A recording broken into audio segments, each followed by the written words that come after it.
8 বছর আগে গেছিলাম আমরা অবাধ্য 7-8 বছর আগে কাজ করতে করতে আচানক 2025 9 মাসের 21 তারিখে আমাকে ধরা হয়েছে সিবিআই ধরে আমাকে পুলিশ লাইনে দিয়েছে। ওখান থেকে থাকলাম কয়েকদিন, থাকে আমাকে 15 তারিখে ওখান থেকে সকালে বাইর করেছে। আজকে আমাকে বাংলাদেশে হ্যান্ডওভার করলো। ইন্ডিয়া পানিপথ হরিয়ানা। আমরা ওখানে থাকি, আমরা বরাবর মানুষের কাছে চব্বিশ ওখানে থাকা হয়। আমাকে ওরা বড়া ওদের সাথে কথা বলতে হয়।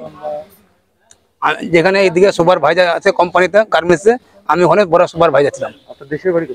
আমার দেশের বাড়ি ঠাকুরগাঁও ডিস্ট্রিক্ট, বালিয়াডাঙ্গা থানা, জেলেল বস্তি। আমরা পরিবার দুই ছেলে 2 মেয়ে, এক আমার বিবি, এক আমি। আজকে আমাদের করেছে 14টা মানুষ। ঘটলো এক জেলায় ঠাকুরগাঁও ডিস্ট্রিক্ট, সব ঠাকুরগাঁও ডিস্ট্রিক্ট। জেলে আমরা ছিলাম না, জেলে রাখে নাই আমাকে, পুলিশ লাইনে ছিলাম। হ্যাঁ, টাকা পয়সা কিছু আনতে পারি নাই। যেগুলো আমরা ওয়েব নিয়েছিলাম এইগুলা যে আছে, এইগুলো যে মালিকের কাছে, যার কাছে কাজ করেছিলাম, ওই আমাকে এগুলো নিয়ে দিচ্ছে। পরে পুলিশ লাইনে আমাকে দিয়ে গেছে। আমরা এই অবস্থায় ছিলাম, এই অবস্থায় আমাদের উঠা নিয়ে যাচ্ছে সিবিআই। কিভাবে পার করলো? ওখান থেকে পুলিশ আসছিল, ওদের প্রশাসন আসছিল, এখানে আসলো কলকাতা হাবড়া। ওখান থেকে ওখানে গাড়ি ঢোকে, এখান থেকে বিএসএফ গেলো, বিএসএফ যে নিয়ে আসলো। ওরাও ছিল আমাদের যেখানে হরিয়ানা থেকে যেগুলো পুলিশ আসছিল, ওরা ছিল।